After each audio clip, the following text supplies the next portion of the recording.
70 वर्षाचे एक पेशंट क्लिनिकमध्ये आले. साधारण 7 ते 8 मोठ्या फाईल्स घेऊन आले होते.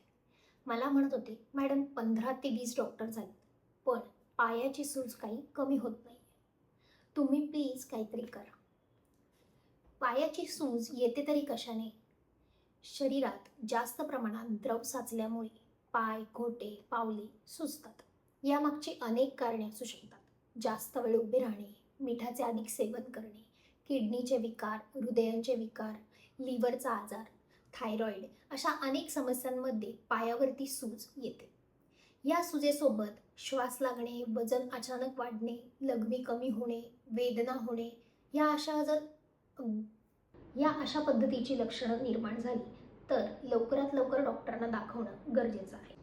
आयुर्वेदानुसार या आजाराला शोथ असे म्हणतात. अशा रुग्णांनी काय काळजी घ्यायची ते आपण आता बघूयात.